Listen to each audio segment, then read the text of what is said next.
വിവാദ ഫ്ലക്സ് ബോർഡിൽ വിശദീകരണവുമായി ഗുരുവായൂരിലെ NDA സ്ഥാനാർത്ഥി ബി ഗോപാലകൃഷ്ണൻ. ബോർഡിലുള്ളത് ഗുരുവായൂരിന്റെ രാഷ്ട്രീയ ചരിത്രമെന്നും അത് വിവാദമാക്കേണ്ടതില്ല എന്നും 24 ഗ്രൗണ്ട് സീറോയിൽ ബി ഗോപാലകൃഷ്ണൻ പറഞ്ഞതിൽ ഉറച്ചു നിൽക്കുന്നുവെന്നും കേസ് കാട്ടി പീഡിപ്പിക്കേണ്ട എന്നുകൂടി പ്രതികരിക്കുകയാണ് ബി ഗോപാലകൃഷ്ണൻ. ഗ്രൗണ്ട് സീറോ എത്തി നിൽക്കുന്നത് ഗുരുവായൂർ മണ്ഡലത്തിലാണ്. ഗുരുവായൂർ മണ്ഡലത്തിൽ NDA സ്ഥാനാർത്ഥിയായി മത്സരിക്കുന്ന ബി ഗോപാലകൃഷ്ണൻ അദ്ദേഹം ഇതിനോടകം തന്നെ അദ്ദേഹം നടത്തിയ ചില പരാമർശങ്ങൾ കൊണ്ട് തന്നെ ഈ മണ്ഡലം പ്രത്യേകം ശ്രദ്ധേയമായി കഴിഞ്ഞിരിക്കുകയാണ്. അദ്ദേഹത്തോട് നമുക്ക് ചോദിക്കാം, എങ്ങനെയുണ്ട് മണ്ഡലത്തിലെ ഒരു അവസ്ഥ? നന്നായിട്ട് പോകുന്നുണ്ട്. കഴിഞ്ഞ കുറേ കാലങ്ങളായിട്ടുള്ള ചില കുത്തകകളാണ് ഇവിടെ ഉള്ളത്. ആ കുത്തക എന്ന് പറയുന്നത് ഞങ്ങൾ ആരെ നിർത്തിയാലും ജയിക്കും. അതുകൊണ്ട് ജയിച്ചവരൊന്നും ചെയ്യുന്നില്ല. ഇവിടെ കുടിവെള്ളമില്ല, മാലിന്യമാണ്, ശ്മശാനം മുഴുവനും തകർന്നു കിടക്കുകയാണ്. എന്ന് മാത്രമല്ല, ഇപ്പം ഞാൻ നേരത്തെ പറഞ്ഞല്ലോ, പാലയൂർ പള്ളി എന്ന് പറയുന്നത് ക്രൈസ്തവ ദേവാലയം, ചരിത്ര പ്രാധാന്യമുള്ള ദേവാലയമാണ്. ആ പാലയൂർ പള്ളിയും ഗുരുവായൂർ ക്ഷേത്രവും ചാവക്കാട് ബീച്ചും കൂടി ചേർന്നാൽ ഒരു വലിയ ടൂറിസ്റ്റ് ഹബ്ബാണ്. ആ ടൂറിസ്റ്റ് ഹബ്ബ് എന്തുകൊണ്ട് വരുന്നില്ല? ഇവിടെ വികസനത്തിന് യാതൊരു പ്രാധാന്യവുമില്ല. കാരണം ഇതൊരു കുത്തകയാണ്. ഞങ്ങൾ ജയിക്കും, ഞങ്ങളെ ആളെ നിർത്തിയാൽ ഞങ്ങൾ ജയിക്കും. അപ്പോൾ ആ ഒരു കുത്തക ഇപ്രാവശ്യം പൊളിയും.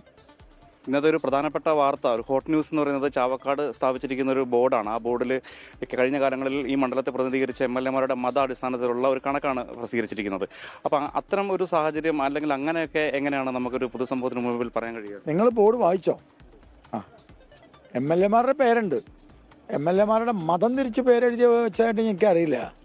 MLA-മാരുടെ പേരെന്ന് പറയുന്നത് ഒരു രാഷ്ട്രീയ ചരിത്രമാണ്. ആ രാഷ്ട്രീയ ചരിത്രം, ഒരു മണ്ഡലത്തിലെ രാഷ്ട്രീയ ചരിത്രം പറയലാണ് ഒരു സ്ഥാനാർത്ഥിയുടെ കടമ. അപ്പോൾ 1976 മുതലുള്ള ഒരു 50 വർഷത്തെ രാഷ്ട്രീയ ചരിത്രം ആ ബോർഡിൽ പറഞ്ഞിട്ടുണ്ട്. അത്രയേ ഉള്ളൂ. അതിലെന്തെത്ര വിവാദം? എന്താ? രാഷ്ട്രീയ ചരിത്രം പറയലല്ലേ സ്ഥാനാർത്ഥിയുടെ കടമ. ഈ കഴിഞ്ഞ കാലങ്ങളിലെ MLA-മാർ ഒരു പ്രത്യേക സമുദായത്തിൽപ്പെട്ടവരാണെന്ന് സൂചിപ്പിക്കുന്ന തരത്തിലാണ് ആ ബോർഡുള്ളത്. അത് മാത്രമല്ല, നേരത്തെ അങ്ങ് നടത്തിയിട്ടുള്ള ഒരു പ്രസ്താവന ഇതിനോടകം തന്നെ തെരഞ്ഞെടുപ്പ് കമ്മീഷന്റെയും കോടതിയുടെയൊക്കെ പരിഗണനയിലുമാണ്. അപ്പോൾ ഇത് സ്പർദ്ധ ഉണ്ടാക്കുന്ന തരത്തിലുള്ള ഇത്തരത്തിലുള്ള പരാമർശങ്ങൾ എത്രത്തോളം ശരിയാണ് എന്ന് നിങ്ങളെപ്പോലുള്ള ആളുകളാണ് ഈ സ്പർദ്ധ ഉണ്ടാവുന്ന. ഇവിടെ ആർക്കും ഒരു സ്പർദ്ധയില്ല. എനിക്ക് എൻ്റെ കൂടെ മുസ്ലിം സമുദായത്തിൽപ്പെട്ട ആൾക്കാരുണ്ട്. നിങ്ങളെ പരിചയപ്പെടുത്തണം. ഞാൻ വേണമെങ്കിൽ ഇപ്പോൾ പരിചയപ്പെടുത്താം. മുസ്ലിം സമുദായത്തിലെ ആളുകൾ എൻ്റെ തെരഞ്ഞെടുപ്പ് പ്രചരണത്തിലുണ്ട്. ക്രിസ്ത്യൻ സമുദായത്തിൽപ്പെട്ട ആളുകൾ എൻ്റെ തെരഞ്ഞെടുപ്പ് പ്രചരണത്തിലുണ്ട്. ഇതിലെവിടെ സ്പർദ്ധ? ഈ മണ്ഡലത്തിലെ 50 വർഷത്തെ രാഷ്ട്രീയ ചരിത്രം, ആ ചരിത്രമാണ് എഴുതി വെച്ചിരിക്കുന്നത്. അതിൽ സ്പർദ്ധയൊന്നുമില്ല. അതൊരു യാഥാർത്ഥ്യമാണ്. യാഥാർത്ഥ്യം പറയുമ്പോൾ ചില ആളുകൾക്ക് തോന്നും പിന്നെ കേസൊന്നും കാട്ടി എന്നെ പേടിപ്പിക്കേണ്ട. ഞാൻ ഈ കേസ് കോടതിയിൽ വാദിക്കുന്ന ആളാണ്. അതുകൊണ്ട് കേസും പോലീസും കോടതി അതൊന്നും എനിക്ക് ഒരു ഭയമില്ല. കോടതിയൊക്കെ ഞാൻ വാദിച്ചോളാം എൻ്റെ കേസ്. അല്ലെങ്കിൽ എനിക്ക് വാദിക്കാൻ 100 കണക്കിന് വക്കീലുമാരുണ്ട്. അതൊന്നും എനിക്കൊരു ഭയമില്ല. നേരത്തെ പറഞ്ഞാൽ കുറച്ച് നിൽക്കുന്നു. ഞാൻ ഇടയ്ക്കിടയ്ക്ക് മാറ്റി പറയാറില്ല.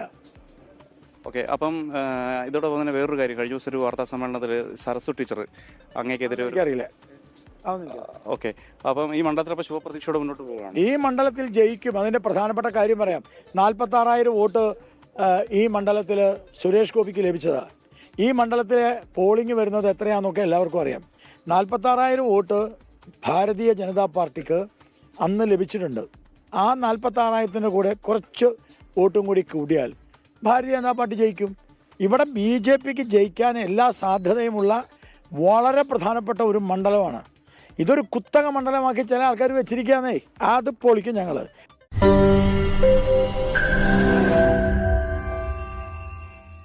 ലോകത്തെവിടെയായാലും ഏത് സമയത്തും 24 വാർത്തകളും ഓഗ്മെന്റഡ് റിയാലിറ്റി പാക്കേജുകളും എക്സ്പ്ലെയിനറുകളും വിശദമായി കാണാൻ ഞങ്ങളുടെ YouTube ചാനൽ നിങ്ങൾക്ക് സബ്സ്ക്രൈബ് ചെയ്യാം.